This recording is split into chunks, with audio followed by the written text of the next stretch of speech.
Facebook Live de la Fondation Digest Science, qui est la seule fondation reconnue d'utilité publique de recherche sur les maladies digestives et sur la nutrition. Alors aujourd'hui, nous aurons le plaisir de nous retrouver pour un rendez-vous qui devient mensuel sur une thématique à chaque fois nouvelle. N'oubliez pas surtout de vous inscrire à la newsletter, de découvrir au mois d'avril le nouveau site de la Fondation.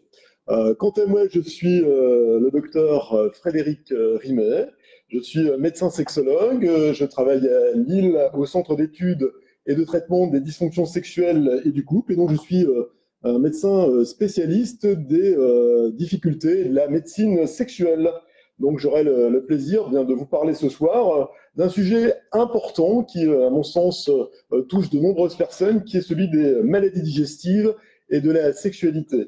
Alors, je vais essayer de vous faire une présentation en quelques minutes de ce concept de sexualité, de qu'est-ce que sont les difficultés sexuelles. Ça, c'est un élément un petit peu d'introduction. On essaiera de voir ensemble bien quelles sont les relations entre les difficultés sexuelles et puis les maladies digestives au sens large, qu'il s'agisse des maladies inflammatoires, qu'il s'agisse des problématiques de côlon spasmodique.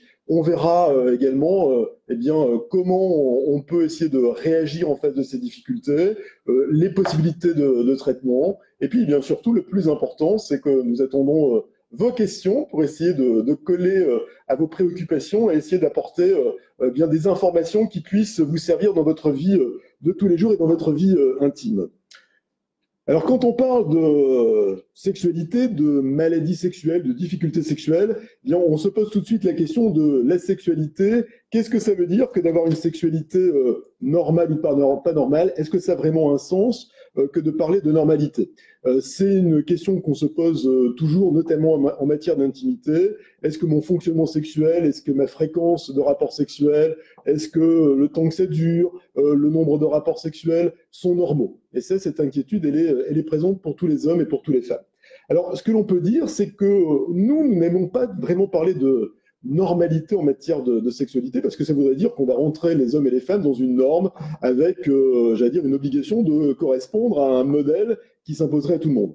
On sait qu'il y a des moyennes statistiques. Si je vous en donne quelques-unes, c'est que, par exemple, en moyenne, en France, le dernier rapport sur la sexualité des Français nous a montré qu'il y avait entre 1,5 et 1,8 rapports sexuels par semaine.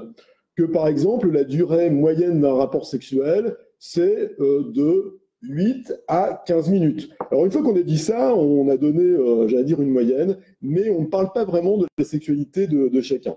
Ce qu'il faut savoir, c'est que la sexualité, c'est quelque chose qui est éminemment variable d'un individu à un autre, qu'au cours même de la vie, la sexualité peut évoluer, puis que la sexualité, elle dépend également du couple, de la personne avec qui vous allez partager cette intimité, au sein même d'un couple, bien que cette sexualité va pouvoir varier également de manière assez importante.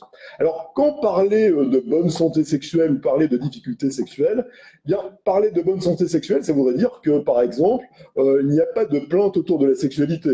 S'il n'y a pas de plainte, on pourrait peut-être imaginer que ça va bien. Inversement, s'il y a une plainte lors de la sexualité, quelle qu'elle soit, ça pourrait nous laisser à penser qu'il y a peut-être une difficulté sexuelle et peut-être ce que nous appelons une dysfonction sexuelle. Une difficulté à la sexualité qui engendre une problématique.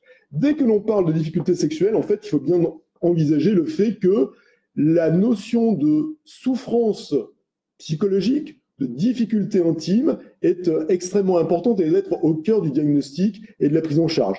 Il n'est pas question d'imposer une prise en charge, par exemple à un homme qui aurait un problème d'érection mais qui ne s'en plaindrait pas. Par contre, s'il y a une difficulté, s'il y a une plainte, qu'elle soit la plainte du patient, qu'elle soit la plainte au sein du couple, ça, je pense que ça nécessite à ce moment-là une écoute et une prise en charge. Donc, cet élément-là, la normalité, on fait attention, on n'est pas vraiment là-dedans, on est plutôt dans l'idée de la santé sexuelle, du bien-être, et puis la dysfonction, quand il y a visiblement quelque chose qui ne fonctionne pas, et surtout lorsque cette difficulté entraîne une souffrance personnelle, une souffrance du partenaire, une souffrance du couple. Alors, si on essaye de faire un point autour des difficultés sexuelles, dans la population générale, qu'est-ce que ça représente? Est-ce que les problématiques sexuelles sont fréquentes ou pas? Eh bien, ce que l'on peut dire lorsque l'on fait des études, ce qu'on appelle nous en population générale, c'est-à-dire sans recruter des patients qui auraient un profil particulier, eh bien, on s'aperçoit que les difficultés sexuelles chez les hommes comme chez les femmes sont extrêmement fréquentes. On va imaginer que chez l'homme, en population générale, environ un quart des hommes, dans la tranche d'âge 20-70 ans, un quart des hommes souffrent de difficultés sexuelles. Alors, dans la population générale, quelles sont les difficultés sexuelles que rencontrent les hommes? Eh bien, des troubles de l'érection, bien sûr. On en parle beaucoup et on en a d'autant plus parlé depuis l'arrivée de traitements qui sont des traitements efficaces. Il y a eu un avant et un après l'arrivée du Viagra dans les pratiques et dans les traitements que l'on pouvait utiliser. On imagine qu'environ 25% des hommes, tout âge confondu, souffrent de difficultés sexuelles. C'est certain que les plus âgés auront sans doute plus de problèmes et qu'à 50 ans, on considère qu'environ 40 à 45% des hommes ont des difficultés sexuelles de type érectile. Deuxième type de difficulté sexuelle chez les hommes en population générale, les problèmes d'éjaculation rapide. L'éjaculation rapide, ça concerne à un moment ou à un autre de sa vie environ un quart des hommes. Donc vous voyez à peu près là aussi 25% des hommes. Donc c'est aussi quelque chose qui est extrêmement fréquent, qui touche plutôt des hommes relativement jeunes et qui souvent entraîne beaucoup de difficultés, beaucoup de souffrances, beaucoup d'incompréhension, notamment au sein des couples. Et puis d'autres difficultés sexuelles chez l'homme, les problèmes de désir, c'est aussi quelque chose qui est important. On pensait jusqu'à, il y a de ça une quinzaine d'années, que ces problématiques de désir étaient plutôt l'apanage des femmes. Et en fait, on s'est aperçu que chez l'homme, c'était une difficulté aussi, et sans doute une difficulté croissante.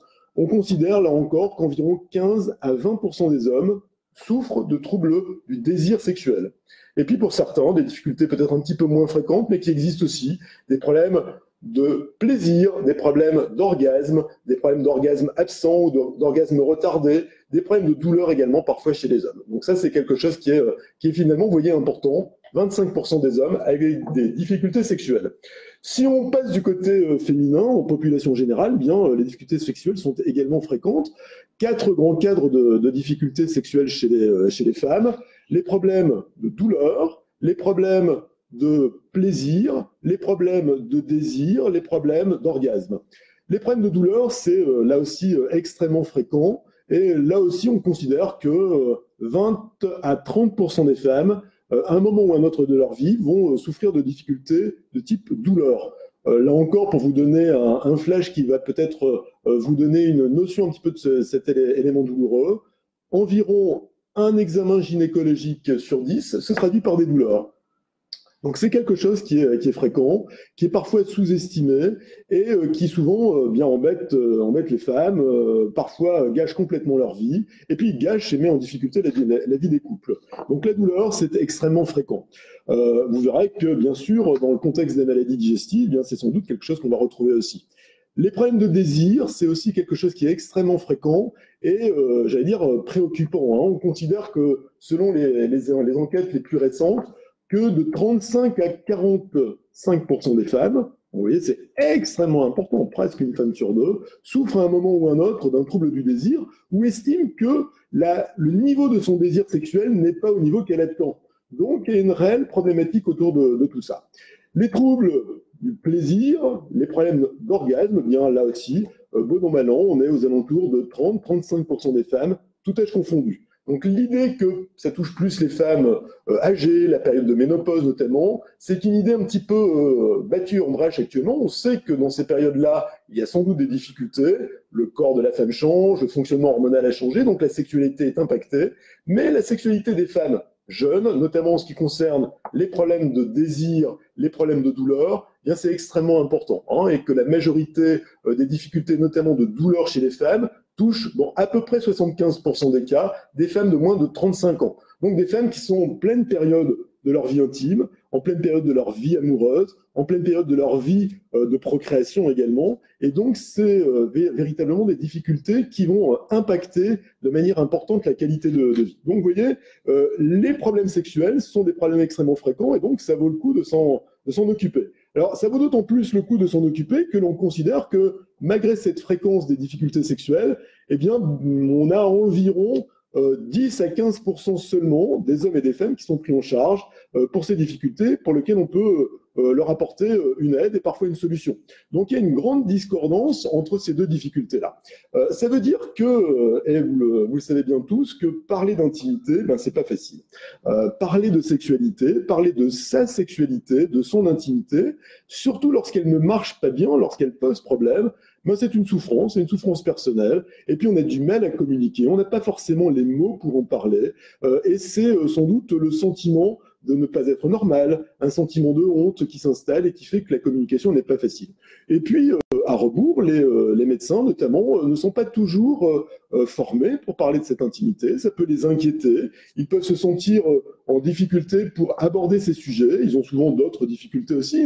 La consultation médicale, c'est une consultation de plus en plus technique. C'est une consultation où il va falloir apporter un certain nombre de réponses. Et puis, on se dit que parler de sexe, ben, c'est peut-être pas le moment, que parler de sexe, ça va prendre du temps, que parler de sexe, bien, s'il y a une difficulté, qu'est-ce qu'on va faire, à qui on va orienter, comment on va se débrouiller avec ça. Donc, je pense que là aussi, battre un tout petit peu ces idées reçues, ça doit permettre d'aider et les patients, le public, et les professionnels de santé, bien finalement, à se retrouver sur le chemin de la rencontre et pouvoir parler de ce qui fait partie de la qualité de vie et qui est un élément extrêmement important dans la prise en charge.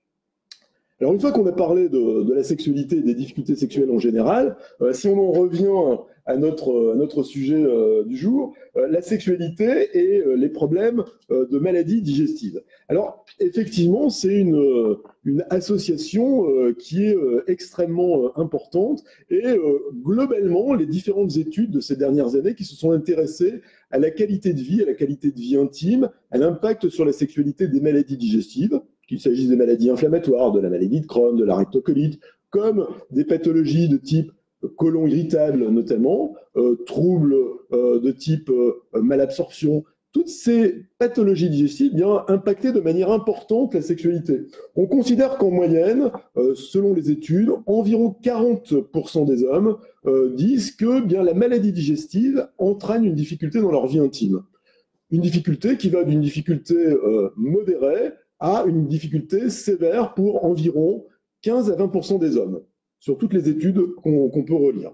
Et puis, du côté féminin, bien là aussi, c'est quelque chose qui est extrêmement important. Et l'ensemble des études de ces dernières années nous ont montré que lorsque l'on interroge les femmes sur leur qualité de vie intime, sur la qualité de la sexualité, la facilité de la sexualité, puis aussi la qualité de la relation au partenaire, et savoir si elle est impactée par la maladie digestive, eh bien, en fonction des études, on s'aperçoit qu'entre 60 et 80% des femmes, 8 femmes sur 10, ce qui est considérable, eh bien, nous disent que ça entraînait des difficultés dans la vie intime.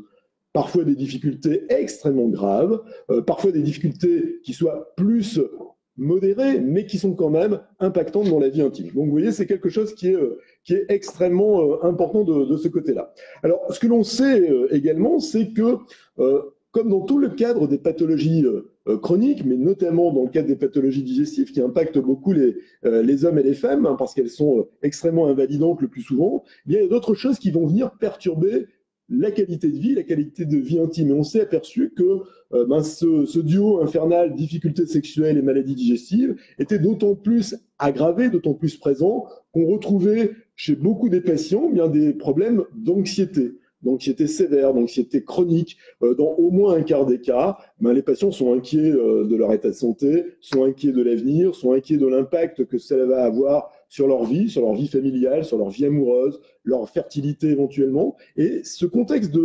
d'anxiété sévère est souvent très, très impactant pour le sexe. De la même manière, on retrouve beaucoup de troubles dépressifs. Alors, il est bien évident qu'il ne faut pas se dire, accuser tout de suite la dépression au sens, madame ou monsieur, la difficulté que vous avez, c'est dans votre tête. Ça serait un raccourci absolument inacceptable. Mais ça veut dire que le trouble dépressif, qui est extrêmement invalidant dans la vie de tous les jours, bien, il est nourri par la difficulté sexuelle, il est nourri par la difficulté liée à la maladie digestive, et là encore, on a une sorte de trio infernal qui fait que les patients sont souvent en grande souffrance à ce niveau-là. Alors, on a essayé de voir si, à côté de ça, il y avait des facteurs de risque particuliers pour les patients qui avaient ces problèmes de maladies digestives par rapport aux difficultés sexuelles. Alors, ce que l'on sait, c'est que d'une manière générale, on a souvent des facteurs de risque qui viennent s'associer, qui sont des facteurs de risque parfois de type pathologie, mais aussi de comportement de vie qui peuvent aggraver la difficulté. Ce que l'on sait, par exemple, c'est que le tabac, bien, c'est quelque chose qui est particulièrement néfaste. Alors, c'est un lieu commun de dire que le tabac, ça n'est pas bon pour la santé. On sait que c'est néfaste, nocif pour la santé sexuelle. Ça abîme les artères, ça abîme les nerfs. Ça peut entraîner des troubles de l'érection, par exemple, des troubles circulatoires. On sait que ça entraîne également, fréquemment, et notamment chez les patientes qui ont des difficultés de type maladie digestive, eh bien, des problèmes de lubrification plus importants. Donc, problème de lubrification égale problème de sécheresse égale douleur aggravée. Donc, le comportement de vie, le tabac par exemple, c'est un élément qu'il faut prendre en compte. Les pathologies associées, le diabète, les pathologies cardiaques, l'hypertension, les problèmes d'infarctus, c'est également un contexte qui va venir aggraver encore la difficulté, qui va sans doute poser problème. Et puis, dans, j'allais dire, l'effet, l'impact négatif de la maladie digestive sur le fonctionnement sexuel, eh bien, on n'oublie jamais que le patient, il est souvent accompagné d'un partenaire et que la qualité de la sexualité avant la maladie digestive est importante. L'équilibre du couple est important. La capacité au couple à faire front devant la difficulté, devant la maladie, à résister, c'est ce qui permettra aussi sans doute de protéger ou de préserver aussi la vie intime, ou en tout cas d'avoir quelque chose qui nous permette de préserver ces petits moments d'intimité, de complicité qui peuvent être à nouveau la source de la sexualité. Donc ça aussi, c'est un élément important. Et puis, d'une manière générale, les maladies digestives au sens large, les maladies inflammatoires digestives en particulier, ben, s'accompagnent toujours de beaucoup de modifications dans le fonctionnement de vie. On imagine bien que la douleur, que la fatigue extrêmement importante, que les troubles du transit, lorsque vous avez des problèmes de diarrhée, des problèmes d'élimination de sang dans les selles, sont des choses qui vont venir beaucoup impacter cette disponibilité à l'intimité. Lorsqu'on a mal au ventre, lorsqu'on est extrêmement fatigué, bien, de manière évidente, on est beaucoup moins enclin, beaucoup moins disponible pour faire des câlins, et c'est tout à fait compréhensible. Lorsqu'on a la peur d'avoir éventuellement un problème de diarrhée ou un problème de trouble du transit pendant le rapport intime, c'est quelque chose qui vous serre au cœur, qui vous serre au ventre, si j'ose dire, et qui fait qu'on vit le moment intime dans la peur, et que parfois, plutôt que d'avoir peur, on préfère se mettre à l'abri et ne pas se lancer dans l'intimité. Donc ça, c'est quelque chose qui est important. Et puis, on sait également que ces maladies digestives, elles sont extrêmement invalidantes dans la vie de tous les jours, et puis qu'elles vont modifier l'image que l'on a de soi. On se sent malade, on a une maladie chronique, on a parfois l'impression de ne pas être compris par les autres. Parfois, on a l'impression de ne pas être bien compris par son partenaire, en disant il a l'impression que j'ai toujours mal, que je me plains toujours, ou que je ne suis pas disponible. Il peut y avoir une certaine incompréhension. Et puis, ces moments-là vont faire que, progressivement, on peut avoir tendance à se replier sur soi. Et puis, la sexualité, c'est forcément le rapport à l'autre. Et si on se replie sur soi, la sexualité, elle est aussi en difficulté.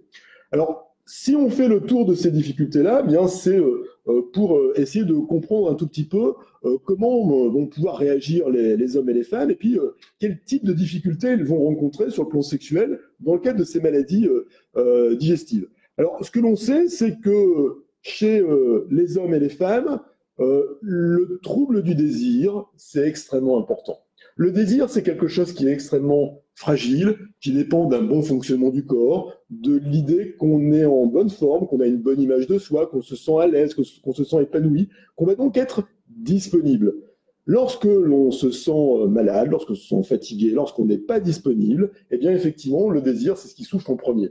Le fait de se sentir différent, de se sentir plus reconnu, d'avoir peur de ne plus pouvoir éventuellement assumer de l'intimité avec son partenaire, d'avoir peur de frustrer le partenaire, c'est aussi quelque chose qui fait qu'on va avoir tendance à se replier sur soi, avoir du mal à communiquer avec l'autre, et puis le désir, c'est ce qui va souffrir en premier, et on n'arrive plus à prendre l'initiative, et ça nous met forcément en difficulté.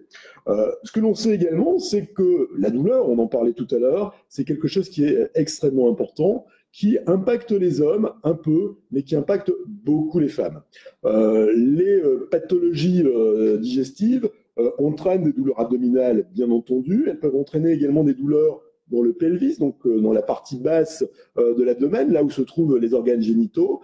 Et effectivement, on peut voir des douleurs souvent intenses, souvent très invalidantes, lors du rapport intime, lors de la pénétration sexuelle, lors des caresses, lors du fait simplement de toucher ou de masser le ventre. Et tout ça bien fait qu'effectivement, lorsque l'on a mal, se crée une sorte de réflexe conditionné, où on se met dans un état de vigilance et on anticipe déjà le fait que le sexe, ça va conduire à de la douleur et qu'on n'a certainement pas envie de douleur. Et là encore, on va se mettre j'allais dire, dans un état finalement de blocage par rapport à la sexualité. Donc, la douleur, le trouble du désir, c'est très fréquent et notamment chez les femmes. Les problèmes chez l'homme, bien c'est clair que les problèmes d'érection sont aussi fréquents. Là encore, lorsqu'on a des douleurs, lorsqu'on est extrêmement fatigué, on a sans doute une moins grande capacité à se laisser aller à l'excitation, et puis l'érection risque de pas bien fonctionner. Et puis assez rapidement, lorsque l'on sent que l'érection est pas très vaillante, que ça risque de pas bien marcher, eh bien les hommes anticipent de manière assez inquiétante, ils se sentent abîmés dans leur virilité. Et souvent, eh bien, ils ont tendance, là aussi, à se mettre dans un état de tellement grande anxiété que finalement, ça freine aussi l'érection. Et puis l'érection qui marche pas bien, mais à la fois suivante, on est encore un tout petit peu plus anxieux et c'est encore un peu plus compliqué. Donc, les troubles de l'érection, c'est extrêmement fréquent. Inversement, ce qu'il faut dire, et ça c'est un point intéressant à avoir en tête, c'est que globalement, les maladies digestives ne donnent pas de problème d'éjaculation précoce. C'est vraiment des choses différentes. L'éjaculation précoce, vous l'avez vu tout à l'heure, c'est fréquent, à peu près un quart des hommes, mais ça n'est véritablement pas lié aux difficultés ou aux maladies digestives. Donc ça, c'est un point qui est vraiment important. Donc plutôt les troubles de l'érection et les troubles du désir chez les hommes. Alors, la maladie, vous voyez, elle impacte de manière très importante ce fonctionnement sexuel. Et puis, il n'y a pas que la maladie, il y a aussi les traitements. On pourra en reparler, on va voir dans les questions. Il est certain que les traitements sont souvent des traitements lourds, sont souvent des traitements agressifs, parce qu'on a affaire à des maladies qui sont potentiellement extrêmement agressives. Et comme tout un tas de produits, de médicaments, ils peuvent avoir un impact négatif sur la sexualité. D'une manière globale, les médicaments que l'on utilise, notamment les médicaments de type anti-inflammatoire, certains médicaments antalgiques qui ont un effet extrêmement puissant, qui ont un effet qui ressemble un petit peu à la morphine, peuvent entraîner des difficultés sexuelles. Ça peut rendre l'excitation un petit peu moins facile, un petit peu moins rapide. Si en plus on a des troubles de type somnolence qui sont associés à la prise de ces médicaments, bien là aussi ça a tendance à freiner le fonctionnement sexuel et à rendre ça de manière, j'allais dire, sans doute un petit peu moins évidente. D'autres médicaments, comme les médicaments immunosuppresseurs qui sont utilisés dans les pathologies inflammatoires intestinales, bien, sont des médicaments puissants, sont des médicaments agressifs, utiles dans la pathologie, mais qui ont parfois aussi des effets indésirables. L'effet immunosuppresseur, bien, c'est un effet agressif pour les cellules, et notamment chez les hommes, ça peut assez facilement faciliter des troubles de l'érection. Ce n'est pas forcément la cause unique, mais c'est un élément supplémentaire qui intervient. Et puis, au-delà des médicaments, pour les patients qui ont la nécessité de prise en charge chirurgicale, eh bien là aussi, on sait bien que la chirurgie est souvent une chirurgie lourde, une chirurgie qui, même si les chirurgiens font d'énormes efforts pour avoir une chirurgie réglée, les plus respectueuse possible de l'anatomie, des artères, des nerfs, qui sont dans la zone des organes génitaux, eh bien c'est parfois, j'allais dire, impossible d'éviter les effets indésirables. Et bien on peut avoir des patientes ou des patients qui se plaignent de difficultés sexuelles après les actes chirurgicaux. On pense notamment aux troubles de l'érection lorsqu'on a parfois eu l'ablation de certains morceaux de l'intestin, notamment les parties terminales du côlon. Les nerfs qui facilitent l'érection passent à ces endroits-là et c'est parfois extrêmement difficile de faire une dissection qui respecte les nerfs. Et parfois, les hommes souffrent de troubles de l'érection dans ce contexte-là. On peut également, bien entendu, imaginer que dès qu'il y a de la chirurgie, il y a des cicatrices. Et il peut y avoir aussi, bien entendu, dans les pathologies digestives, il y a la mise en place de stomies, de poches. Comment on fait lorsque l'on a le sentiment d'avoir un corps abîmé, le fait d'avoir cette poche-là qui vient s'imposer à soi, qui est presque quelque chose qui s'interpose entre les partenaires. On se sent plus à l'aise, on se sent parfois plus désirable, et c'est aussi quelque chose qui va faire que on a du mal à se laisser à l'intimité, et qu'au bout d'un moment, même si on sent que le sentiment amoureux est là, même si on a l'impression et la sensation que le partenaire est toujours amoureux, bien on se sent plus assez beau pour se laisser aller à l'intimité. Donc, des difficultés techniques, des difficultés mécaniques de la chirurgie, et c'est pas facile de les éviter, et puis aussi des difficultés qui sont liées à l'image du corps, à finalement ce corps que l'on sent abîmé. Alors, bien sûr que là, on fait un petit peu le tour de tout ce qui peut ne pas bien fonctionner à cause de la maladie, à cause des traitements, mais j'essaie de garder l'optimisme, et je crois qu'il faut avoir de l'optimisme. La médecine sexuelle a beaucoup évolué, et on a des possibilités de prise en charge, on a maintenant des outils qui nous permettent d'aider les hommes et les femmes. Il est certain que le développement, depuis ces 10 ou 15 dernières années, de la science autour de la médecine sexuelle, de la meilleure compréhension du fonctionnement sexuel, nous a permis de développer des médicaments, des traitements qui vont permettre de prendre en charge les difficultés sexuelles, les problèmes d'érection, notamment chez les hommes, les problèmes de douleur qu'on est capable de mieux comprendre, de mieux gérer. Donc, il n'y a pas de fatalité à, se dire, maintenant que j'ai la difficulté, je n'arriverai pas à m'en sortir. On sait techniquement, maintenant, de manière beaucoup plus efficace, prendre en charge les patients. Et puis, on a une meilleure compréhension, finalement, de fonctionnement au-delà des médicaments, de la technique médicamenteuse autour des troubles de la sexualité. Bien, écouter les patients, les accompagner dans leur vie intime, les conseiller dans le fonctionnement sexuel, comment on va finalement transformer son regard sur ce corps qui fait mal, qui peut être transformé, qu'on n'aime plus, qu'on a du mal à montrer à l'autre. Eh bien, il y a tout un travail sexologique, sexothérapeutique, psychothérapeutique qui peut se mettre en œuvre. On utilise de manière là aussi très habituelle l'hypnose, on utilise les techniques de relaxation, la sophrologie. Donc, la médecine sexuelle, c'est finalement une science qui a été chercher tout un tas d'outillages médicamenteux, de techniques médicales, de techniques psychologiques, bien pour essayer d'apporter des réponses précises, détaillées et, on l'espère, efficaces aux difficultés sexuelles des patients que l'on rencontrait, notamment dans ce contexte de maladie digestive. Donc, la résignation, elle n'est plus de mise. Ça veut dire que, et on en parlait tout à l'heure, il va falloir réussir à parler. Et ça n'est pas facile. Et finalement, vous voyez que c'est l'objet de notre rencontre d'aujourd'hui. C'est que là, on parle, et j'ai beaucoup parlé autour de la sexualité, et puis on va vous donner la parole au travers des questions que vous allez pouvoir poser. Je pense qu'il faut apprendre à remettre le sexe, la santé sexuelle, au centre de votre vie intime, au centre de votre vie tout court, au centre de votre vie personnelle, au centre de votre vie de couple. La maladie, souvent, elle a pris une place centrale et elle continue à s'imposer, et il faut lutter contre ça. Cette intimité, c'est aussi une façon de restaurer cette qualité de vie. Et on peut essayer de vous aider. En tout cas, on est dans la nécessité, nous, sur le plan médical, des équipes médicales, de vous écouter dans ce domaine-là. Parce que l'on sait que quand on prend en charge ces difficultés intimes, ces difficultés sexuelles, lorsqu'on améliore globalement la qualité de vie sexuelle, la qualité de vie générale, la qualité de vie relationnelle, eh bien, on aide souvent les patients à mieux gérer leur pathologie, chronique, même lorsqu'elle est difficile, lorsqu'on est dans des phases qui sont des phases parfois extrêmement aiguës. Eh bien, on arrive à améliorer cette capacité à gérer la pathologie. Et finalement, au long cours, eh bien, on arrive à emmener les patients, et les patients nous accompagnent, et on les accompagne sur ce chemin qui est celui finalement d'une vie qu'on essaye absolument de restaurer. Alors, j'ai beaucoup parlé, on va essayer de vous écouter, puis de voir un tout petit peu les questions que vous avez pu nous poser.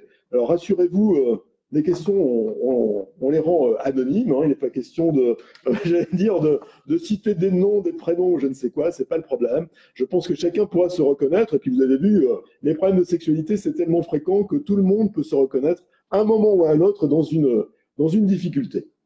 Alors, il y a une question qui manifestement, ou en tout cas une interrogation qui revient beaucoup. Et il y a notamment cette question, je viens de rencontrer un homme, mais je n'ose pas lui dire que j'ai une poche, que me conseillez-vous? Alors, c'est ce qu'on disait tout à l'heure, dès qu'on a quelque chose qui va changer le corps, qui va abîmer l'image du corps, et notamment pour une femme, la sensation d'être séduisante, l'image de séduction, c'est extrêmement importante. Et donc, le regard que l'on a sur son corps, il est important. Alors, quand on a des cicatrices, lorsqu'on a une poche, effectivement, on ne se sent plus dans cet état de séduction et c'est tout à fait logique. Alors, je pense que la première des choses, et ça c'est extrêmement important, il faut absolument se le répéter, c'est que vous n'êtes pas coupable. Vous n'êtes pas coupable d'avoir une poche, vous n'êtes pas coupable d'avoir des difficultés, et que au départ, ce n'est pas votre responsabilité qui est engagée. Vous subissez, mais on est capable de ne plus toujours subir, de pouvoir prendre l'initiative et changer un petit peu la réaction. Alors, quand on a cette poche, je pense que pouvoir d'abord en parler, le dire simplement, c'est quelque chose qui va être, j'allais dire, un élément important et fondateur. Si on commence à se cacher, à jouer à cache-cache avec soi-même ou avec le partenaire, on se sent dans un état, là encore, de culpabilité et ça va vous mettre mal à l'aise. La relation intime, c'est aussi une relation où on va nouer un lien de séduction, c'est certain, un lien qui doit être aussi un lien de confiance, un lien de bienveillance entre les partenaires. Et cette bienveillance, elle passe aussi par le fait d'être bienveillant envers le corps de l'autre. Cette poche, on va pouvoir travailler avec elle, c'est-à-dire que l'on va pouvoir travailler sur, moi j'aime bien cette idée du voilé-dévoilé. En matière d'intimité, en matière de sexe, il ne faut pas tout montrer tout de suite. Hein. Et je pense que pouvoir jouer avec ce jeu du voilé-dévoilé, utiliser des sous-vêtements, utiliser une chemise de nuit, utiliser une chemise plus ou moins ouverte, qui va permettre de jouer avec le corps, qui va permettre de faire deviner ce que l'on veut montrer, va vous permettre de garder finalement un petit peu cette maîtrise du jeu, va vous permettre de montrer ce que vous souhaitez, et puis va vous permettre d'emmener votre partenaire, et puis de le guider sur là où vous voulez aller. C'est-à-dire lui apprendre, lui prendre la main pour l'emmener, vous guider, et le guider sur les zones que vous souhaitez découvrir, stimuler, explorer avec lui.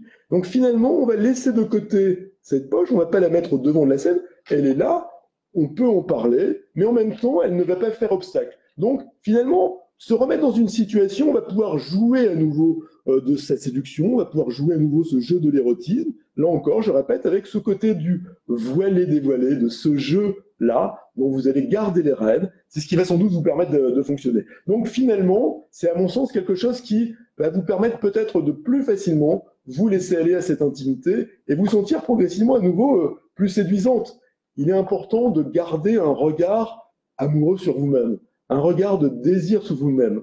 On ne peut pas être désirant si on ne se désire pas un minimum soi, si on n'a pas l'impression qu'on est finalement plutôt bien, plutôt beau, plutôt sexy. Et donc cette image-là que vous allez vous reforger, eh bien ça va vous aider à pouvoir vous lancer à nouveau dans l'intimité. Donc tout ce qui concerne les cicatrices, tout ce qui concerne les poches, je pense que cette idée de pouvoir le dire sans s'y attarder, de pouvoir éventuellement voiler les choses pour pouvoir les laisser un petit peu à l'abri et s'orienter sur d'autres zones, c'est intéressant.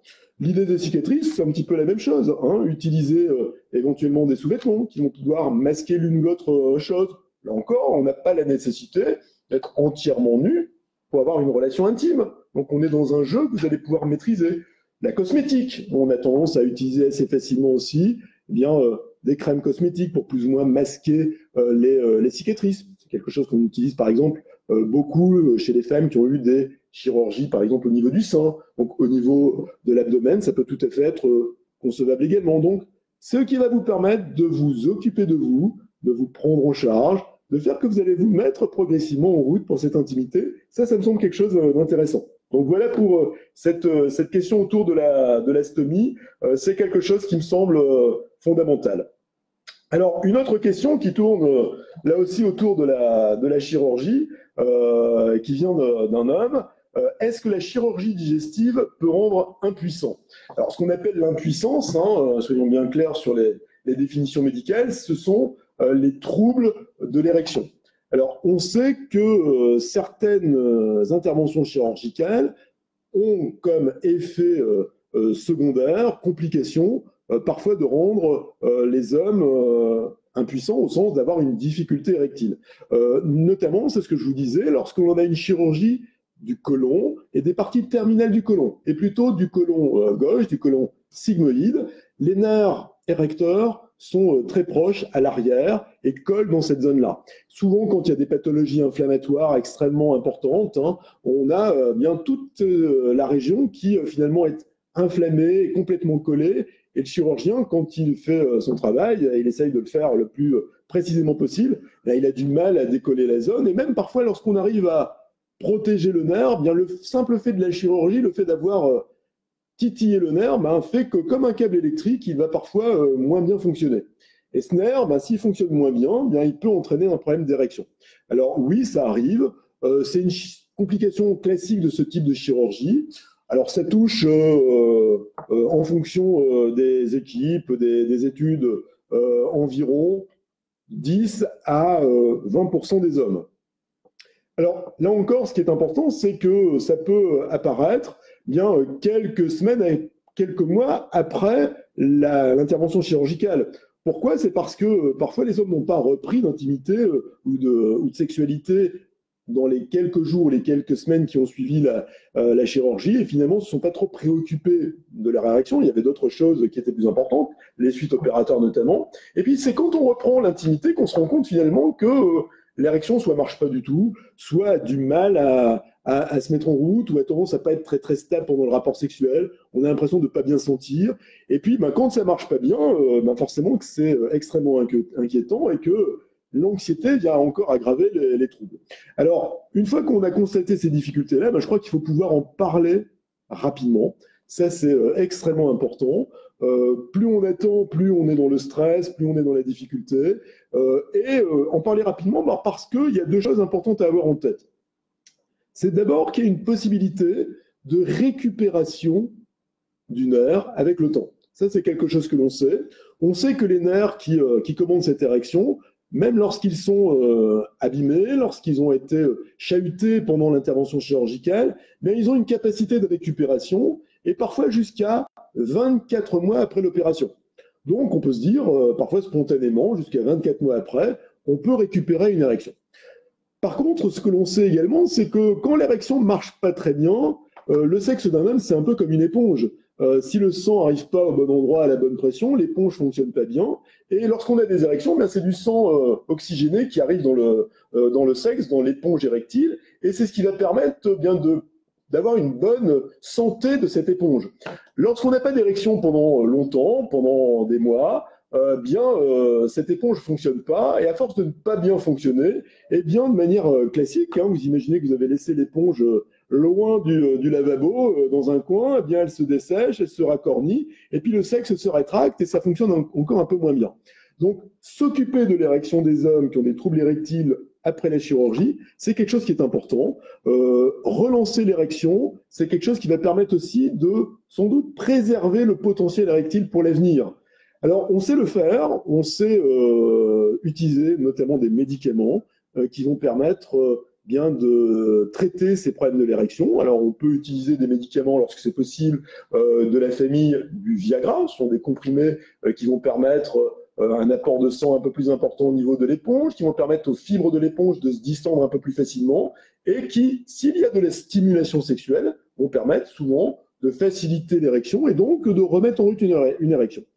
Ce qu'il faut savoir, c'est que quand vraiment les nerfs ont été très abîmés par la chirurgie, lorsqu'on a une chirurgie particulièrement lourde, ça peut parfois être insuffisant et on peut parfois être amené à utiliser d'autres techniques médicales, notamment des produits en injection ou des produits en crème qu'on utilise au niveau du sexe, directement dans l'éponge, et qui vont, même si les nerfs ont été abîmés, être capables de relancer des érections de bonne qualité. Donc ça va nous permettre d'avoir une érection qui va être retrouvée, ça va nous permettre d'utiliser à nouveau cette érection pour l'intimité. Ça, c'est important que de retrouver le fonctionnement sexuel, de se rassurer quant à ce fonctionnement sexuel. Et puis, comme je vous le disais tout à l'heure, ça va permettre de travailler sur l'éponge, de lui permettre de s'oxygéner, d'avoir une sorte de rééducation de cette éponge érectile et peut-être de faciliter aussi le retour d'érection spontanée de bonne qualité après. Donc, on a des possibilités de réponse, on sait prendre en charge, les techniques sont relativement bien codifiées, elles fonctionnent bien, elles ne sont pas trop compliquées à mettre en œuvre, elles nécessitent une approche spécialisée. Il faut qu'on puisse faire le tour de la difficulté avec le patient qui a été opéré, avec sa partenaire aussi, de manière à voir un petit peu ce qu'ils attendent, comment on va mettre en place cette technique médicale, mais on sait relancer les choses, on sait le faire de manière efficace, et je crois qu'il ne faut pas hésiter. C'est pas un échec que du chirurgien s'il y a un problème érectile, ça fait partie des complications classiques, souvent qui sont difficiles à prévoir. Par contre, ce qui est important, c'est de pouvoir réagir et proposer une solution parce que ça va vraiment vous aider. Donc oui, on peut avoir des difficultés érectiles après la chirurgie, mais oui aussi, on peut essayer de vous apporter une aide.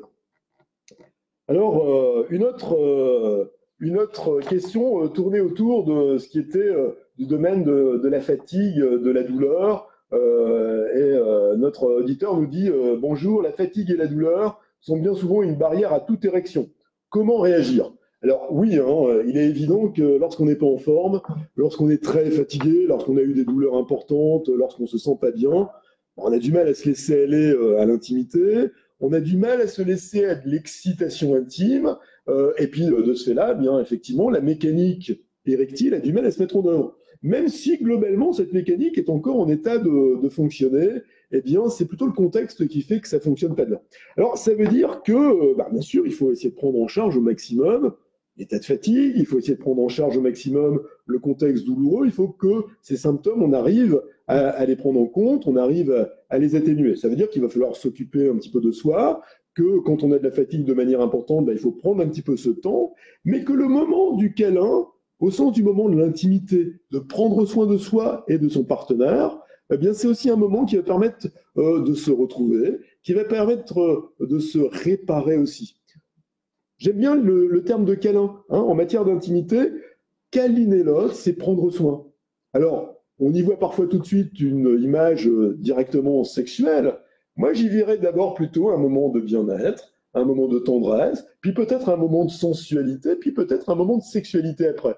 C'est-à-dire qu'une approche intime où on se dit, je suis pas obligé d'avoir forcément une érection très rigide, une érection qui va obligatoirement me permettre d'avoir une pénétration sexuelle avec ma partenaire. Si on se met dans ces obligations-là, on est dans une sexualité où on se dit il faut, et l'injonction, c'est pas très séduisant, c'est pas très sexy, ça fait pas vraiment envie, et on a l'impression qu'on va pas y arriver. Si on est plutôt dans une approche un peu plus où on est dans le câlin, dans l'intimité, on se caresse, on s'approche, on essaye de remettre en œuvre finalement ce contact intime, ce moment de bien-être et de plaisir qui va pouvoir tout doucement s'installer. Et si on se laisse aller sans trop faire attention à son érection, bien peut-être qu'on va faciliter la survenue de cette érection. Et puis si on sait que cette érection elle a un petit peu de mal à démarrer, si on sait que mécaniquement il y a un petit peu de frein, si on sait qu'il y a d'autres choses qui freinent ce fonctionnement, là encore, avec notre façon d'explorer votre difficulté, bien on va peut-être pouvoir vous proposer aussi une aide médicamenteuse. On va pouvoir proposer peut-être un médicament qui va faciliter le démarrage et la qualité de l'érection. Si on a en plus ce démarrage intime, on est dans le bien-être, un petit peu dans la sensualité, dans l'excitation, bien finalement on arrive à relancer une érection qu'on pourra utiliser. Et puis lorsqu'on sent que ça marche, lorsqu'on se sent heureux de retrouver un corps qui fonctionne, quand on se sent heureux de le partager avec son partenaire, eh bien finalement, même si la fatigue était là, même si la douleur est là, eh bien, on arrive à passer au-delà. Parce que finalement, c'est un peu le retour du bien-être, le retour de la vie qui fait que on arrive à tirer le meilleur de ce qu'on peut prendre. Et ça, c'est aussi important. Donc, oui, c'est vrai que les difficultés, c'est vrai que la fatigue, c'est vrai que la douleur, c'est pas facile. Mais si on approche l'intimité plutôt sur ce plan du bien-être, de la sensualité, et surtout pas de la performance. Il faut absolument que les hommes oublient ça. Alors, souvent, le modèle des hommes, et on est tous sans doute pareil, c'est l'érection qui cache, c'est l'arbre qui cache la forêt. Donc, il n'y a que l'érection qui compte. On pense que si on n'a pas d'érection, on ne peut pas avoir d'intimité, de sexualité. Non.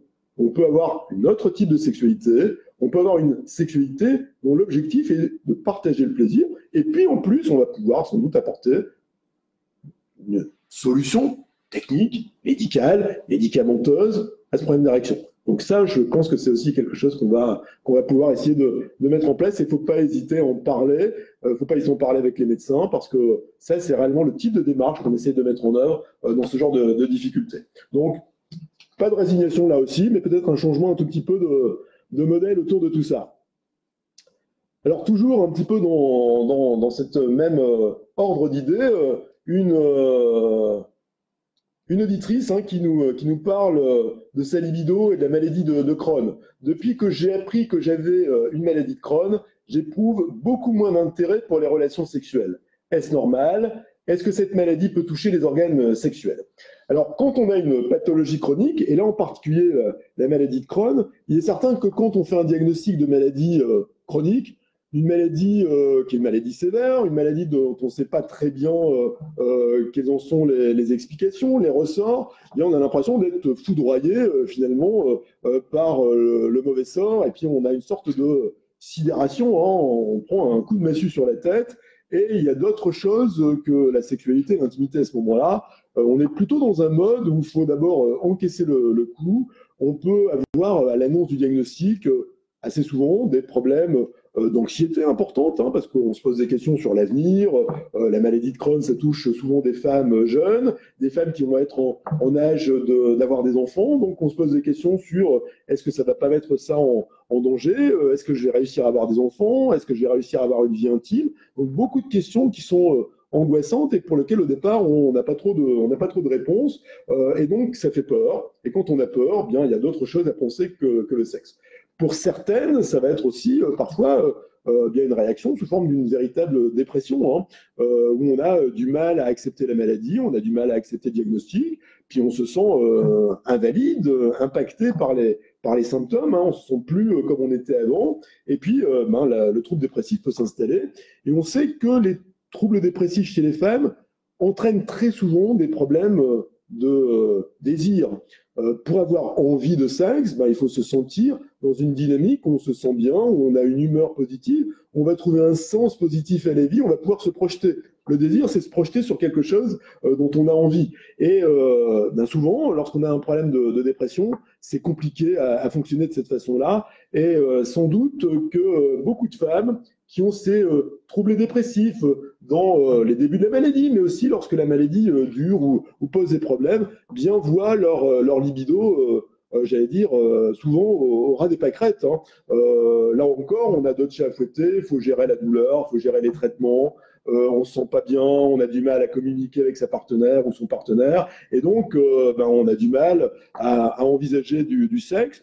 Et si on se dit qu'en plus ça risque de faire mal, on ne peut pas avoir envie de quelque chose qui fait mal ou qui ne va pas bien se passer. Et donc, là encore, finalement, de manière un peu automatique, hein, la libido se met progressivement à l'arrêt. C'est une sorte de soupape de sécurité qui arrête le désir et qui fait que ça ne marche pas. Alors, il faut bien imaginer que le désir, c'est sans doute la seule chose au monde qui s'use quand on ne l'utilise pas. Donc tout notre travail, c'est une fois qu'on a compris ça, c'est d'aider les femmes, lorsqu'il y a une vraie dépression, effectivement la prendre en charge, la traiter, essayer de comprendre les difficultés d'anxiété autour du diagnostic, autour de la pathologie, et puis c'est en prenant en charge ces difficultés-là, progressivement essayer de redonner du sens, à nouveau se projeter vers de l'intimité, sur une intimité qu'on va remettre en route toute progressivement, hein. On ne va pas donner un coup de baguette magique pour vous transformer en une femme qui désirerait du matin au soir. C'est pas ça le problème. C'est simplement vous permettre de vous réapprivoiser, d'imaginer que le sexe, la sexualité, la relation intime avec votre partenaire, ça fait et ça doit toujours faire partie de votre vie de tous les jours et ça doit être au centre de votre vie. À ce moment-là, tout doucement, on va pouvoir redonner un sens et on va pouvoir renourrir votre désir. Vous savez, votre désir, il a besoin d'une chose importante, il a besoin des souvenirs.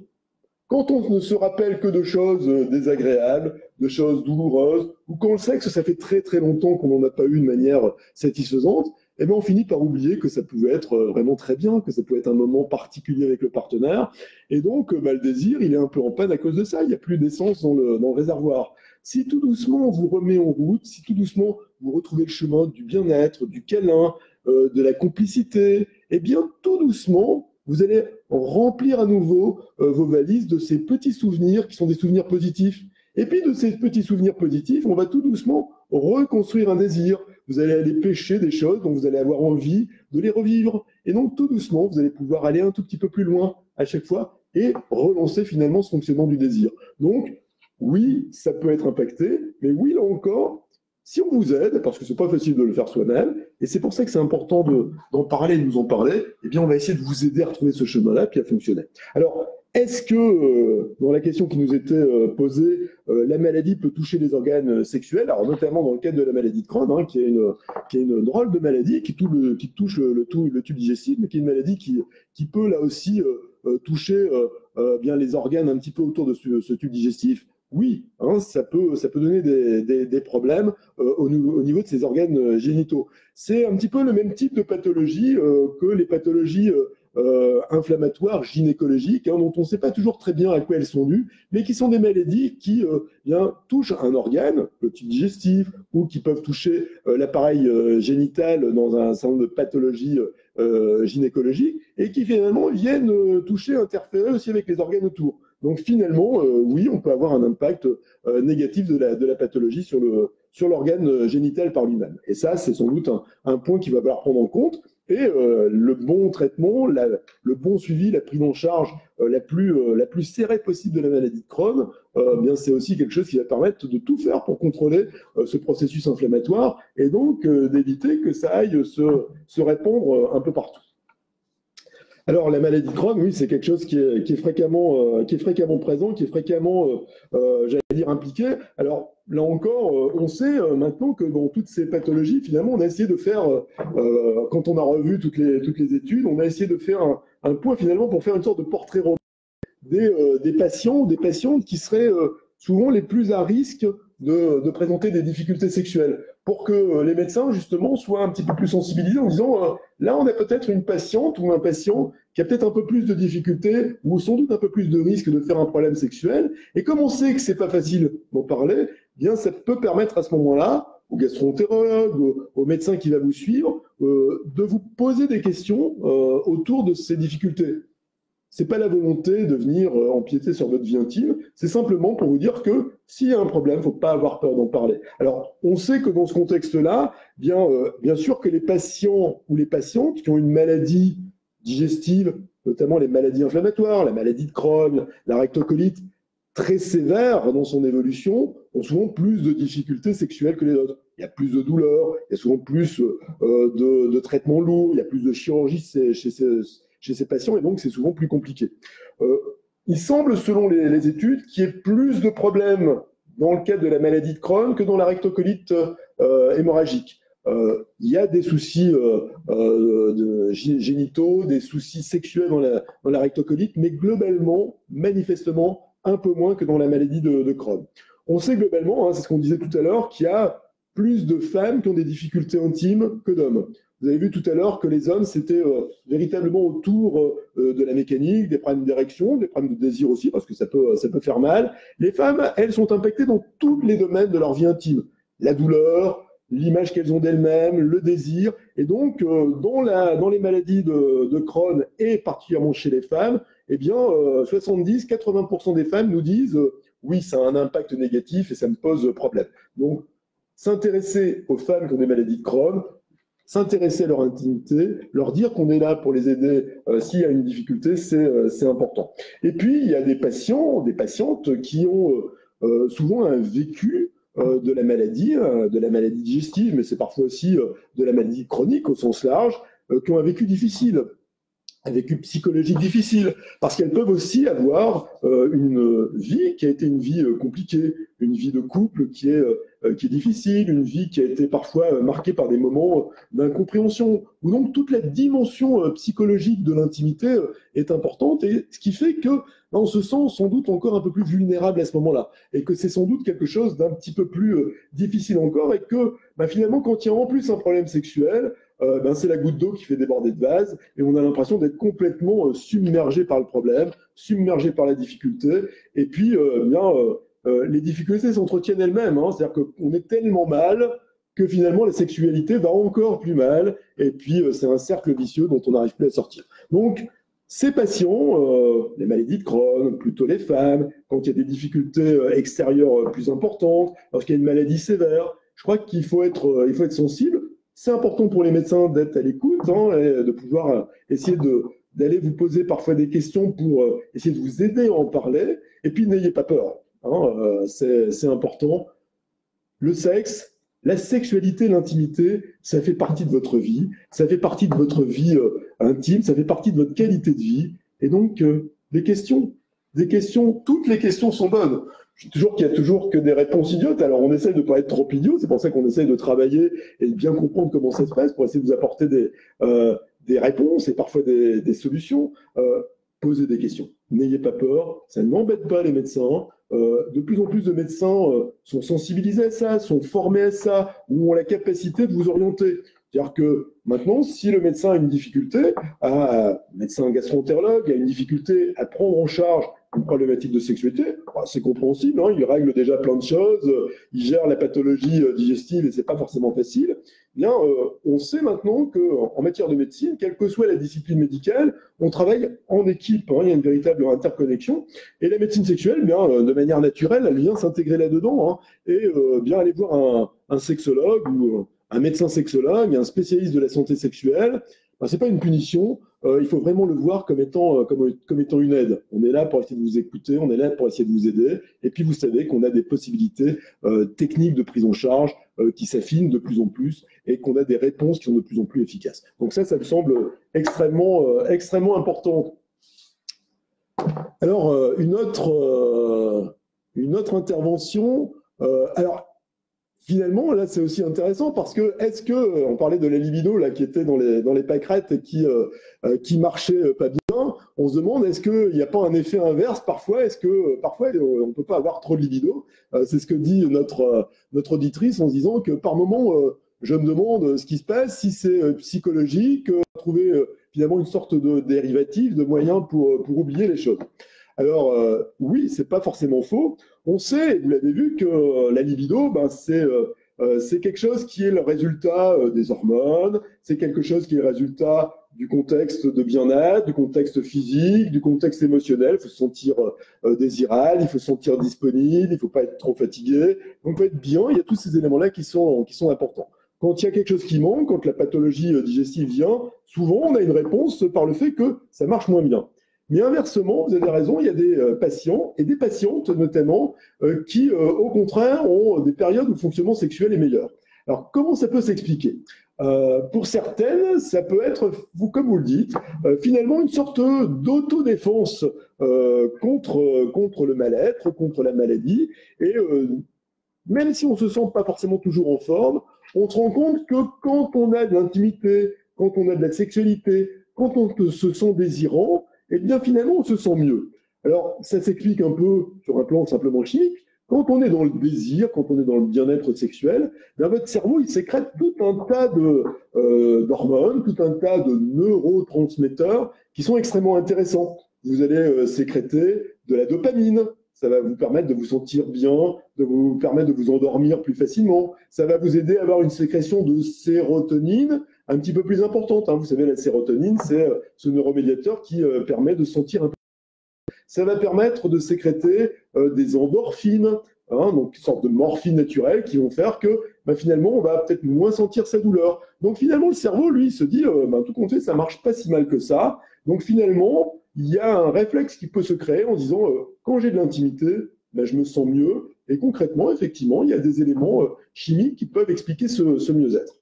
Et puis, psychologiquement aussi, quand on est à nouveau dans l'intimité, quand on se sent plus désirant, qu'on a plus de désir, et on se sent à nouveau plus vivant, on a l'impression de lutter peut-être encore un peu plus fort contre la maladie, on a besoin de se sentir gagnant, et puis quand on a du désir, on se sent gagnant. Et puis, on se rend compte que finalement, c'est une sorte de shoot de bien-être, hein. L'intimité, le plaisir, c'est parfois le meilleur des médicaments aussi, et que psychologiquement, ça nous permet de fonctionner.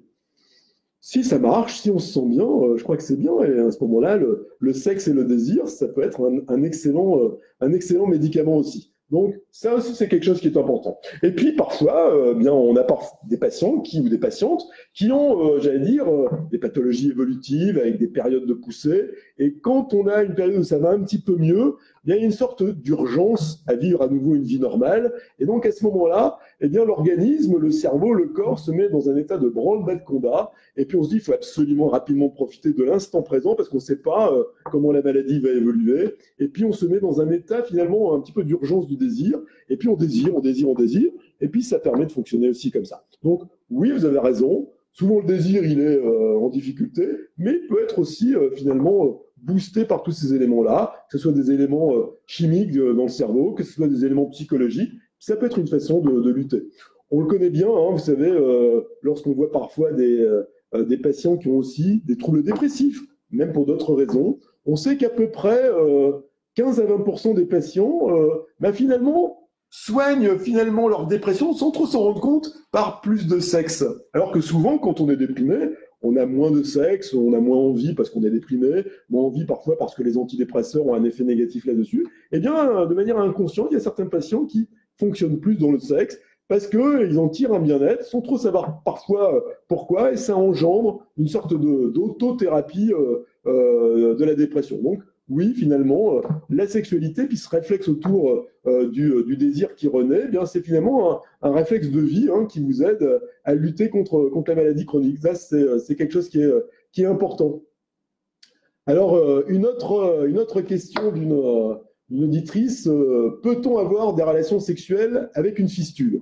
Alors, dans les complications méchantes, sévères, graves, des pathologies inflammatoires intestinales, ou parfois dans les suites de chirurgie. Mais c'est aussi quelque chose qu'on connaît dans les pathologies cancéreuses intestinales, lorsqu'on a parfois un cancer qui est évolutif, ou un traitement qui a pu être un traitement chirurgical, un traitement radiothérapeutique, qui fait que les parois sont plus fragiles, eh bien on peut avoir des fistules. Alors les fistules, c'est une sorte de communication, un canal qui va faire communiquer deux zones qui normalement ne doivent pas communiquer entre elles. Alors on peut avoir des fistules donc, entre le tube digestif et l'appareil urinaire. On peut avoir des fistules entre le tube digestif et la zone du vagin. Et ça peut entraîner des conséquences. Alors ça peut entraîner bien sûr des douleurs, ça peut entraîner des infections. Ce qui passe dans l'intestin n'a pas vocation à se retrouver ni au niveau urinaire, ni au niveau vaginal, et peut entraîner effectivement un état d'inflammation, un état d'infection chronique au niveau du vagin notamment. Ça peut entraîner la perte de matière ou des pertes sanglantes au niveau vulvaire et vaginal. Et donc, toutes ces choses-là, c'est des choses qui, bien sûr, vont abîmer, rendre la sexualité, en tout cas la sexualité au niveau vaginal, sans doute plus compliquée. Alors, est-ce qu'on peut avoir des relations sexuelles avec une fistule?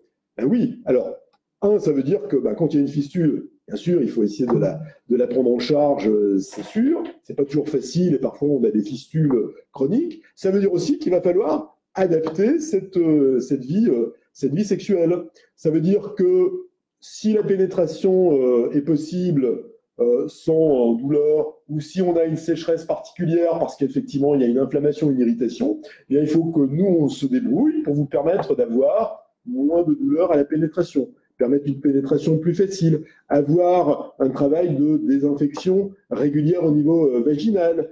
Et donc, ça permettra à ce moment-là un rapport sexuel éventuellement avec la pénétration.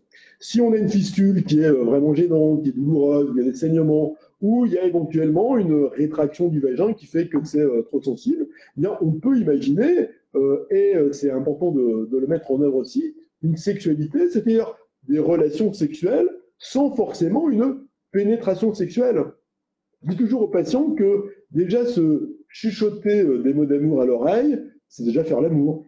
Échanger ce bien-être, ce plaisir, c'est faire l'amour. Alors on imagine qu'effectivement, on a envie d'aller toucher le corps de l'autre, de donner du plaisir en ayant cette stimulation des organes génitaux, oui, mais on peut à ce moment-là faire autre chose que la pénétration. On peut avoir une stimulation qui soit d'abord une stimulation de préliminaire, de caresses intimes, de caresses au niveau du clitoris pour mettre en œuvre ce plaisir.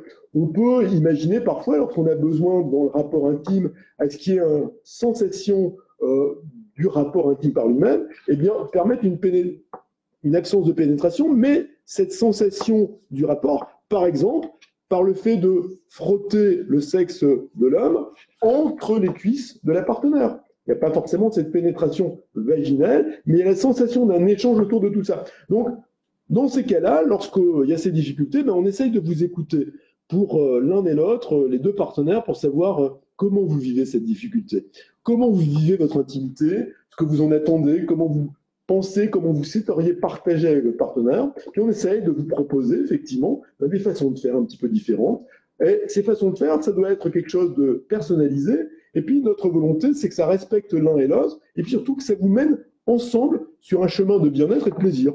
Donc oui, c'est possible, souvent de manière adaptée, ça c'est clair, mais c'est dans le domaine tout à fait du possible.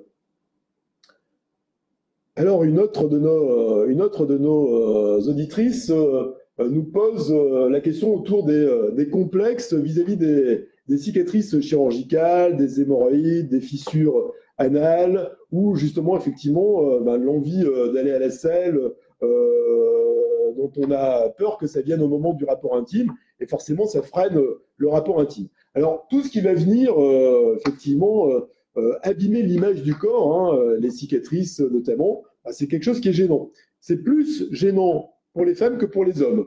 Hein, ça, c'est des choses qu'on sait bien. Le regard sur les femmes, c'est un regard qui est souvent un regard exigeant. Hein. La société, elle est comme ça. On a une image de la femme qui doit être une femme belle, séduisante, parfaite. Et on a moins ce regard-là chez les hommes. C'est pas juste du tout pour les femmes, et c'est un poids pour les femmes. Ça, c'est tout à fait certain. Quand il y a ces cicatrices, ça part déjà du départ, et ça, les chirurgiens le font. De plus en plus, ils essayent d'avoir des chirurgies avec moins de cicatrices. Quand on peut faire des chirurgies célioscopiques, hein, on a souvent moins de cicatrices et c'est mieux toléré. Alors, c'est malheureusement pas toujours techniquement possible, et on peut avoir des cicatrices qui sont quand même présentes et sur lesquelles il va falloir travailler. Alors dans ces cas-là, et en fonction du type de cicatrice, on a une cicatrice, comme on dit, de la parotomie, c'est-à-dire au milieu de l'abdomen, hein, une cicatrice verticale ou une cicatrice horizontale, qui ressemble parfois un peu à la cicatrice que l'on peut avoir quand on a eu une césarienne. Et on va pouvoir proposer, par exemple, comme je vous le disais tout à l'heure, de dévoiler cette cicatrice. On peut utiliser, par exemple, un maquillage un fond de teint qui peut, par exemple, masquer un petit peu plus cette cicatrice. On peut utiliser des accessoires vestimentaires qui vont, là aussi, rendre cette cicatrice moins présente. Un bandeau autour du corps sur cet endroit-là.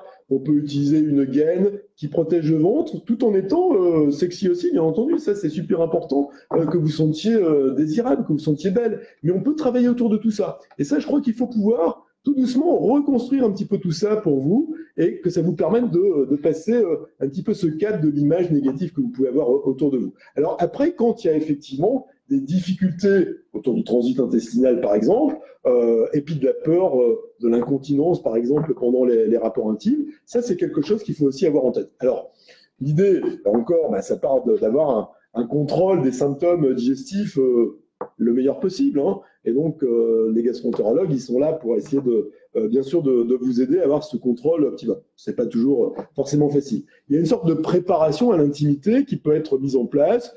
Hein, il faut aller, j'allais dire, éventuellement à la selle, il faut éventuellement aller uriner avant le rapport intime pour que progressivement, avant ce rapport intime, on se sente tranquillisé et que sur le plan anatomique, on ait moins ces contraintes-là. Il faut, là encore, se sentir tranquillisé et à l'aise par rapport au regard du partenaire. Dans cette relation intime, on en parlait auparavant, le regard de bienveillance, c'est important. Ayez un regard de bienveillance sur vous-même, ayez un regard de bienveillance sur votre partenaire, et puis on peut échanger tranquillement par rapport à ça. Ça veut dire que, on sait qu'il y a certaines positions qui peuvent être plus ou moins contraignantes pour le ventre, où il peut y avoir un petit peu plus de pression au niveau abdominal, et on peut avoir un peu plus d'inconfort. Il va falloir essayer d'éviter ces positions-là. Si on a des positions, par exemple la position du missionnaire, hein, où l'homme est au-dessus et va venir appuyer sur l'abdomen de sa partenaire, on peut se sentir mal à l'aise avec ça, ça peut déclencher des douleurs. Bien, il va falloir qu'on change un tout petit peu la position. On va demander, par exemple, à monsieur de se mettre peut-être à genoux pour pas appuyer sur l'abdomen de sa partenaire, pas trop appuyer sur les cuisses pour éviter de les renverser, éventuellement se mettre debout sur le bord du lit. Donc on peut mettre en place, finalement, vous savez, hein, le Kama Sutra, il est très riche et il y a plein de positions possibles. Et ces positions, on va essayer de les explorer, on va essayer de les utiliser pour finalement vous faire une sorte de programme spécial pour vous qui va vous permettre finalement de maîtriser, de vous sentir à l'aise, de vous sentir bien dans ce qui va se passer. Et donc, si on peut se sentir bien, si on a l'impression de ne pas être menacé, bien on pourra progressivement se laisser aller. Et puis, à mon avis, ça sera efficace à ce moment-là. Donc ça, c'est quelque chose qui est tout à fait possible. Puis là encore, nécessite finalement qu'on puisse en parler. Techniquement, c'est tout à fait possible. Hein. Masquer les cicatrices, modifier un tout petit peu l'apparence du corps, voiler, dévoiler, adapter les positions intimes pour justement éviter ces contraintes. eh bien c'est quelque chose qui va, à mon sens, beaucoup vous aider et va faire que vous allez vous sentir avec finalement un répertoire intime à nouveau possible dans lequel vous allez vous sentir à l'aise. Et si vous vous sentez à l'aise, ben ça, c'est quelque chose qui va vous permettre sans doute de mieux fonctionner. Alors, si on suit toujours nos auditeurs, un des auditeurs nous parle du Viagra. Alors, Viagra, hein, pour les médecins sexologues, ça a été une vraie révolution. Hein. Donc, la question à propos du Viagra, j'ai lu il y a quelque temps qu'il pouvait améliorer la maladie de Crohn. Est-ce que c'est vrai? Alors, il y a toujours plein de...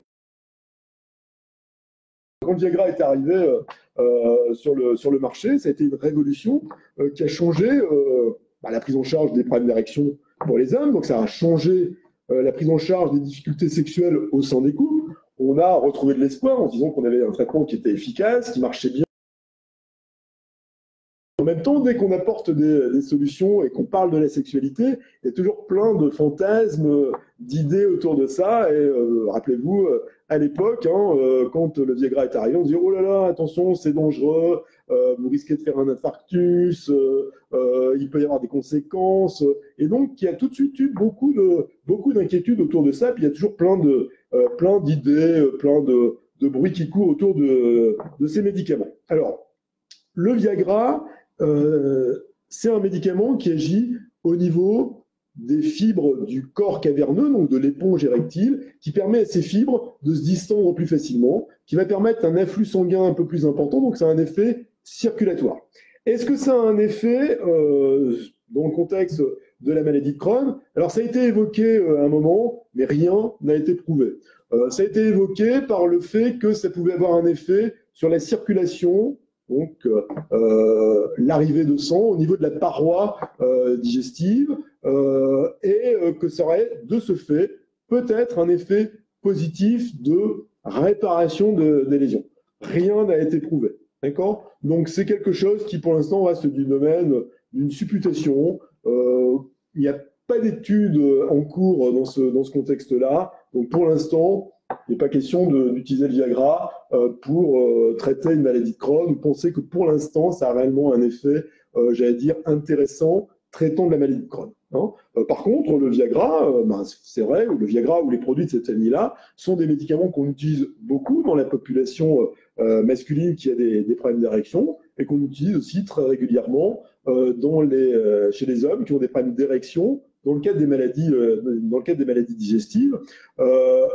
Ça marche globalement bien. Lorsque c'est utilisé correctement, c'est-à-dire lorsqu'on a éliminé les contre-indications à l'utilisation de ces produits, si vous avez une maladie cardiaque évolutive menaçante, bien entendu qu'on ne va pas donner du Viagra pour ne pas risquer un problème cardiaque, donc on va d'abord voir le problème cardiaque. Et si on élimine ces contre-indications particulières, si on l'utilise dans de bonnes conditions, c'est-à-dire que le Viagra, ce n'est pas une pilule miracle. Si vous prenez un comprimé de Viagra et que vous attendez l'arrivée de l'érection, vous allez être déçu, ça ne viendra pas.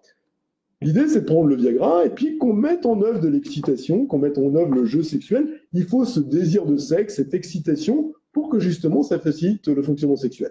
Dans ce cadre-là, globalement, c'est un produit, c'est une famille de médicaments qui marche plutôt bien et qui donne de bons résultats sur l'érection dans à peu près 70% des cas.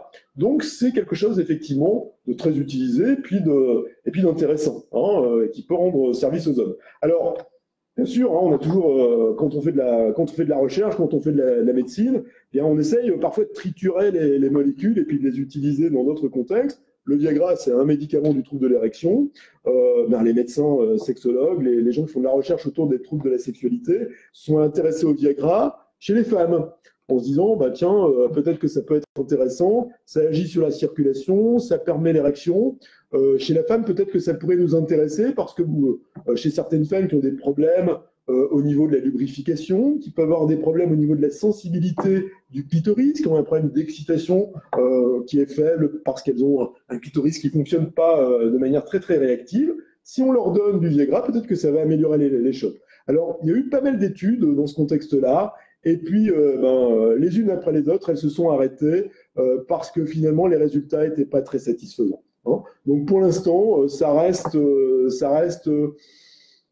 une recherche qui a été une recherche intellectuelle, qui n'est pour l'instant pas aboutie, en tout cas chez les femmes, et qui reste donc un traitement, famille de médicaments qu'on utilise chez l'homme dans les troubles de l'érection. Donc le Viagra, pour l'instant, dans ce contexte-là, et pas dans le cadre d'un traitement ou d'un effet particulièrement positif sur la maladie de Crohn. Ça, c'est tout à fait clair. Alors, une autre question autour des médicaments, parce qu'on sait qu'effectivement, les médicaments, c'est toujours un peu compliqué. Est-ce que les médicaments utilisés dans les maladies inflammatoires chroniques intestinales réduisent le désir ou la performance sexuelle? Alors ça, c'est une bonne question. C'est ce que j'essayais de vous expliquer tout à l'heure en introduction, quand je parlais globalement des problèmes de sexualité dans ce contexte-là. Beaucoup de médicaments peuvent provoquer des difficultés sexuelles, des difficultés de désir, des difficultés d'érection, des difficultés d'excitation.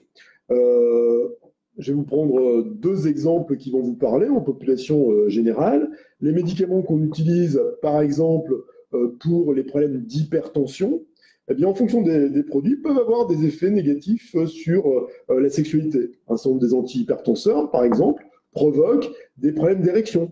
Certains antihypertenseurs provoquent des problèmes de désir parce qu'ils agissent sur les hormones sexuelles et notamment sur la testostérone. Certains antihypertenseurs vont agir un petit peu sur la lubrification. Donc, on peut avoir un impact négatif d'un traitement, les antihypertenseurs, sur la sexualité. Les médicaments qu'on utilise pour les troubles anxieux ou les troubles dépressifs entraînent souvent des problèmes sexuels. Les antidépresseurs donnent souvent des troubles du désir.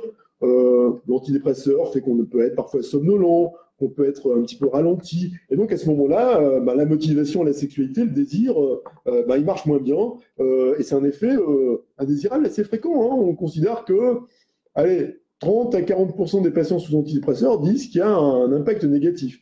Les médicaments de l'anxiété, les anxiolytiques aussi, peuvent avoir des effets négatifs sur la sexualité, peuvent rendre la sexualité moins facile, avec une excitation plus longue à venir, parfois peuvent donner des douleurs, notamment chez l'homme, des problèmes d'éjaculation douloureuse. Donc, c'est un impact aussi. Ces médicaments sont parfois utilisés dans le contexte de troubles digestifs inflammatoires, parce que on n'est pas en forme, on est anxieux, etc. Donc, ça a un impact. Les médicaments particuliers qu'on utilise dans les maladies inflammatoires intestinales, est-ce qu'ils ont un impact?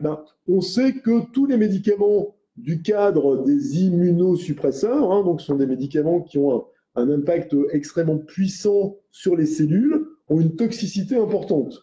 Alors ça marche comme ça pour traiter le côté inflammatoire, mais forcément les effets indésirables cellulaires sont importants, et on sait qu'il peut y avoir des effets indésirables, notamment et essentiellement de type trouble de l'érection. Dans ce contexte-là, on a significativement plus d'hommes qui nous disent qu'on a une érection qui fonctionne moins bien. Et puis chez certains, on a aussi des troubles qui sont plutôt du domaine du désir. Alors on pense que pour certains, il s'agit de troubles hormonaux. Les hommes et les femmes ont un fonctionnement sexuel qui est aussi sous la dépendance des hormones, notamment de la testostérone pour les hommes, et les organes qui fabriquent la testostérone, notamment chez l'homme, les testicules, peuvent être parfois impactés, abîmés, moins bien fonctionner du fait de certains médicaments. Et si ça fonctionne un peu moins bien, on peut avoir une sécrétion de testostérone un peu moins présente, un peu moins forte, un peu moins efficace, et ça peut moins bien fonctionner aussi à cause de ça. Donc, indirectement, ça peut effectivement aussi provoquer un trouble du désir à ce moment-là. Donc, oui, la performance sexuelle, elle peut être impactée par le traitement. Alors, quand on sait, et les gastroentérologues sont très attentifs à ça, on essaie toujours d'avoir le traitement le plus efficace, mais aussi le mieux toléré possible, parce qu'un traitement, s'il est très efficace, mais s'il reste dans la boîte, parce que le médicament, on ne peut pas être pris tellement il y a des effets indésirables, on sait que ça ne marche pas bien. Donc c'est clair que c'est toujours finalement une balance qu'on essaye de mettre en œuvre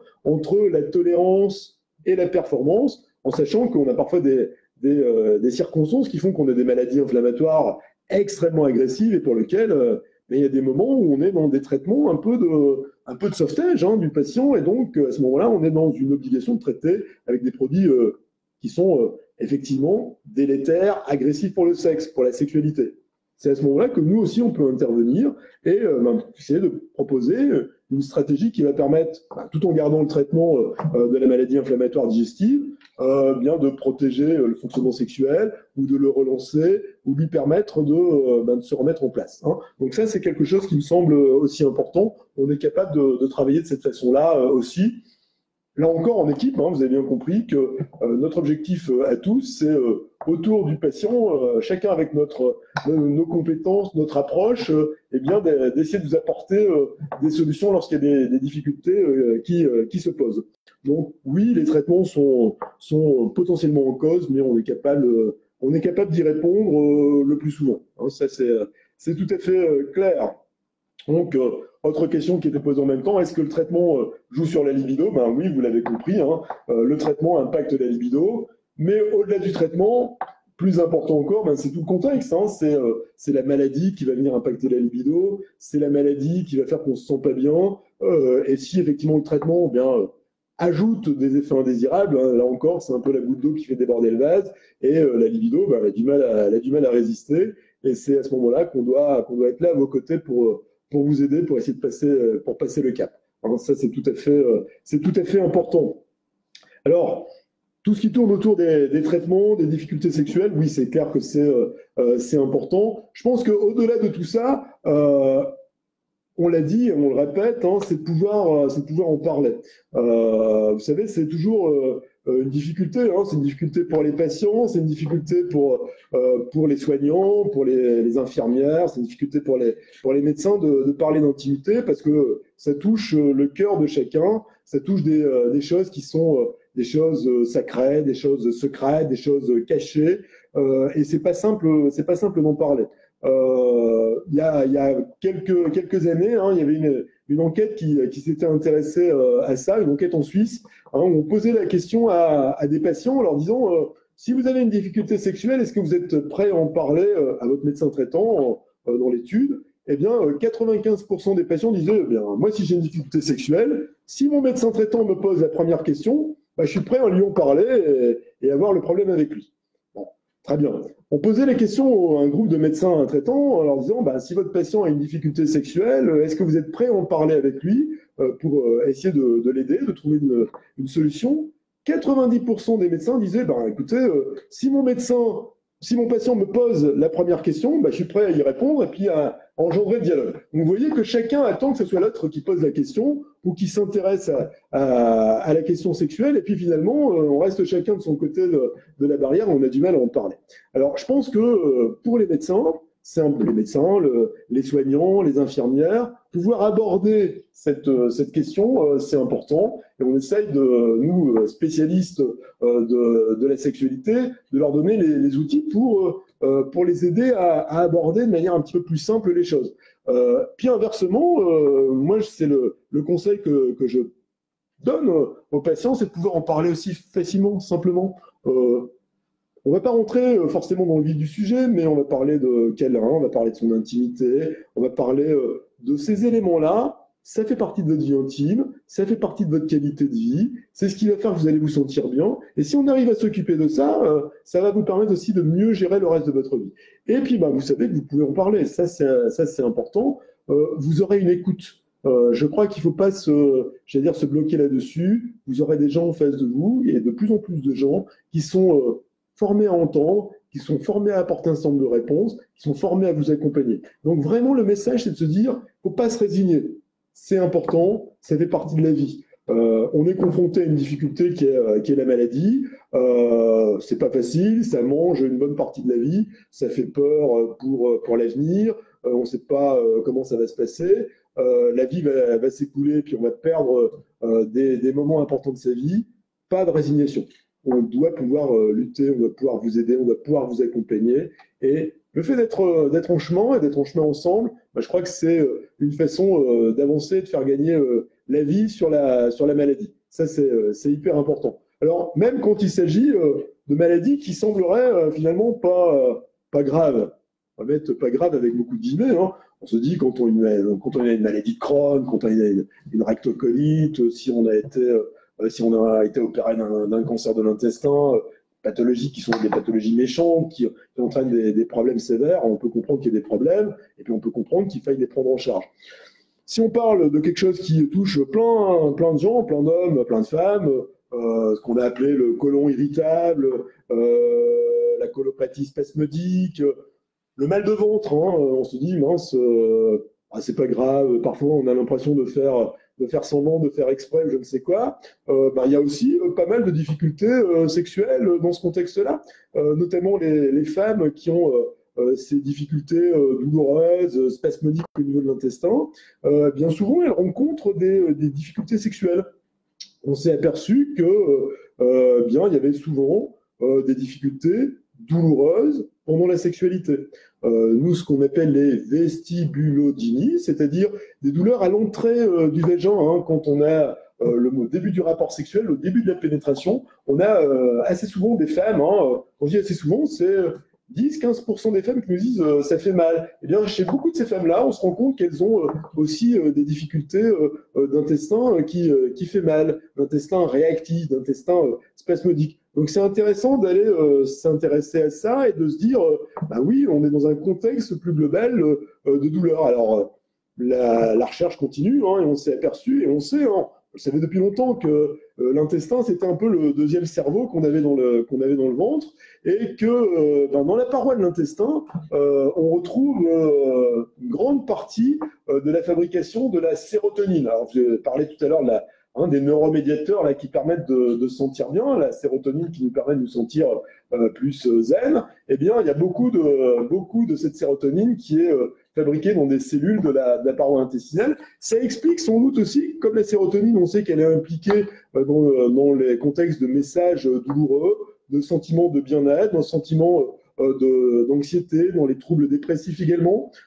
Finalement, on se dit que ce qui se passe dans le ventre et qui fait mal dans le ventre et qui peut être lié justement au fait qu'on trouve beaucoup de sérotonine dans la paroi, ça nous intéresse parce que sur le plan sexuel, la sérotonine, c'est aussi quelque chose qui nous intéresse. Donc, vous voyez, il ne faut pas négliger le fait d'une pathologie qu'on balayerait en disant, oui, ça fait mal, mais c'est pas grave. C'est une pathologie qui gêne les gens, qui gêne les femmes, les hommes aussi dans leur vie de tous les jours, et qui a un impact sexuel non négligeable. Le fait de s'intéresser au côté sexuel, ça va permettre d'aller mieux. Là encore, on a des réponses à vous proposer. Le fait de prendre en charge, ça peut peut-être aussi aider à la prise en charge de la difficulté digestive et donc de finalement améliorer votre qualité de vie générale. Donc ça aussi, c'est quelque chose qu'il faut avoir en tête. Il n'y a pas de petite pathologie.